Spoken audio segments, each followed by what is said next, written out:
Is the 5900X worth it for Star Citizen? Is it much better than the 3700X? What happens when you turn off the cores and make it more like a 5600X? What happens when you turn SMT off and just have 12 cores, 12 threads? All these sorts of questions, and just looking at, is it worth it? Is it worth upgrading to this CPU? So quickly, here's the test setup. The 5900X versus the 3700X.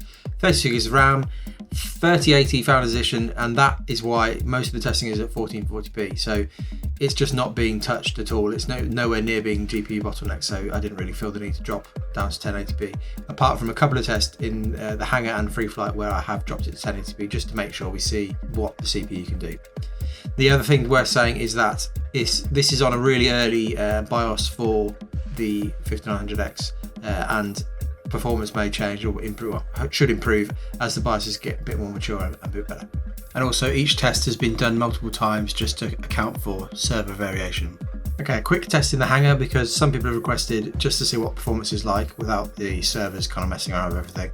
And it's good performance for both CPUs, 6% improvement for 5900X, not particularly impressive and not the best result we'll see today. And interestingly, the 1% lows are lower, which there's no real good reason for, but I'm not too worried because you don't really see that throughout the PU, and yeah, the Hangar isn't really an interesting place to test because you don't really use it, but it's there you go. Quick look at Free Flight now, and this is a better result. We're seeing 14% improvement, 200 FPS there, but again the 1% lows are lower. Again, I'm not too worried about it, it's not something we really see. This could be just down to BIOS immaturity, or it could be down to there's a billion things that could be going on, but again, it's not really something we see consistently through the PU, so I'm not too worried about that. First proper test here in the PU, Wally's bar on MicroTech, and it's a decent uplift, 13% there, and again the 1% lows are higher here as they are going to be consistently really. This is a good uplift. It's nothing mind-blowing, but actually the difference between 45 FPS that drops down to 28 and 39 FPS and that drops down to 25, it's definitely smoother and a real increase in performance. Area 18, the Plaza on ArcCorp here, and it's a proper improvement here, 18% basically. And yes, again, it might not look like many, it's 8 frames, but it definitely feels smoother, and the 1% lows quite improved as well there. So yes, we're seeing here decent performance improvement. The best result we'll see today here is Everus Harbour. This is the space station above Lorville, and it's just a much less intensive area for the CPU. There's less AI going on, it's just less going on in general. And so we've spawned in, we're lying in bed, and we're hitting 70 frames per second. The lows are much better as well, but the 70 FPS is a 40% increase over that 50 there, and that's huge. That's the best result we'll see. And yes, you'll see this sort of performance in less CPU intensive areas in the game. Potentially on some of the moons where there's nothing else really around. There's some nice lift in performance that you'll see.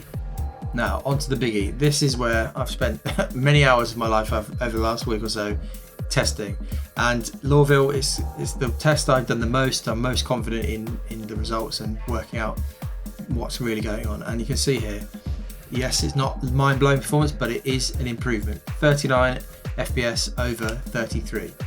Now we'll see here the percentage, and it's pretty much bang on what you'd expect from this generation of Ryzen, 18% improvement. And yeah, just generally, this is a big improvement. It feels better, there's definite smoothness, and this is really, other than Levski, which there's no point in testing, I just think I've left it out of this one. This is the most probably CPU and the oldest city in the game that's worth testing, and yeah, we are seeing improvements here. And some people have requested frame times, and here they are. I mean, you can't tell a lot from them. Other than that, Star Citizen it just doesn't have smooth FPS in any stretch. There's tons and tons of spikes there. This isn't a good frame time for a game, but again, this is unoptimized. We're early, still a class as early, and yeah, but there's not much more you can learn from that. The frames are probably too close between the two results to see much difference. And here's where it gets interesting. So I've got a few extra 3 results in here. We've got the 12 core 12 thread option at the top there, which has got basically SMT off, simultaneous multi-threading, or it's hyper-threading if you're used to Intel, turned off, and you see a small uplift in performance there. 1% lows go up a bit, and just average FPS also goes up.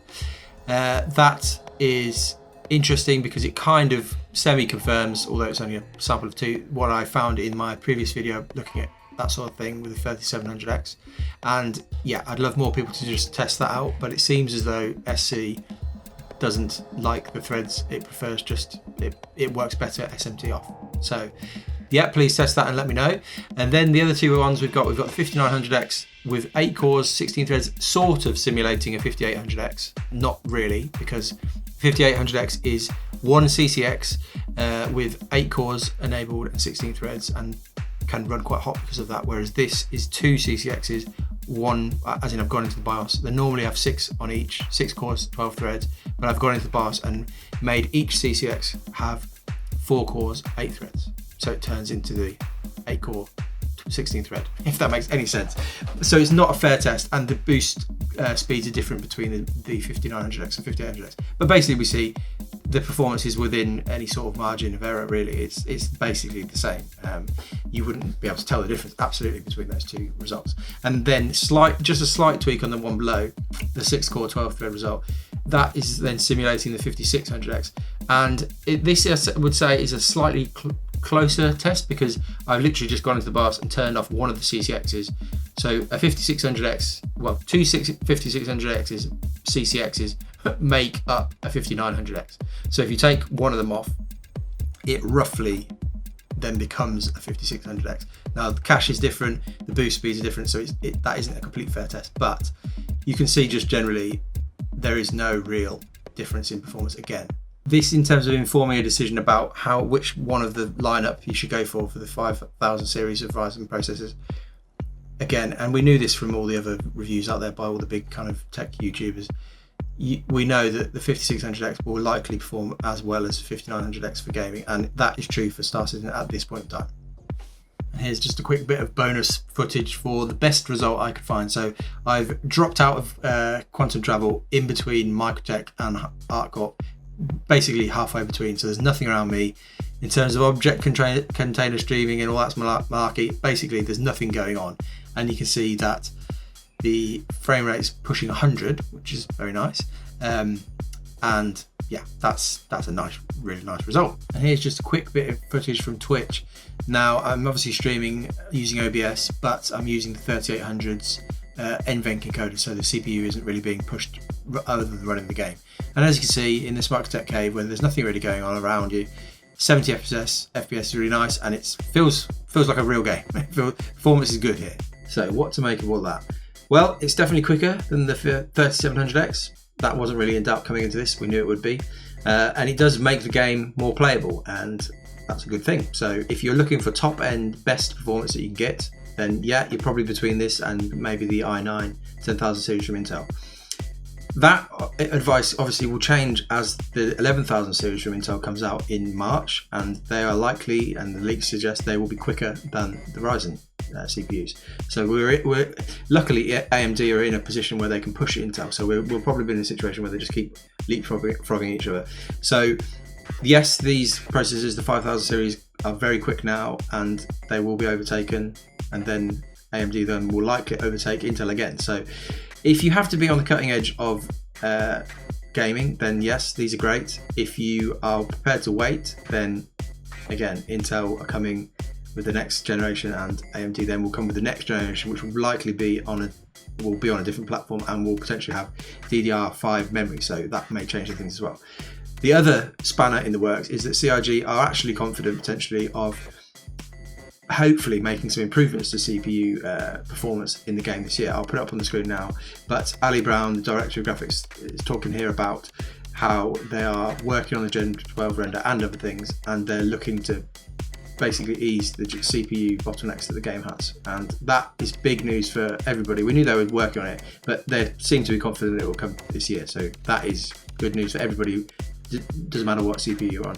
Hopefully that will improve all performance. Maybe it might mean that this sort of upgrade isn't particularly worth it, because all CPUs may well, not all, but decent CPUs across the board may well be able to run the game in a much better way.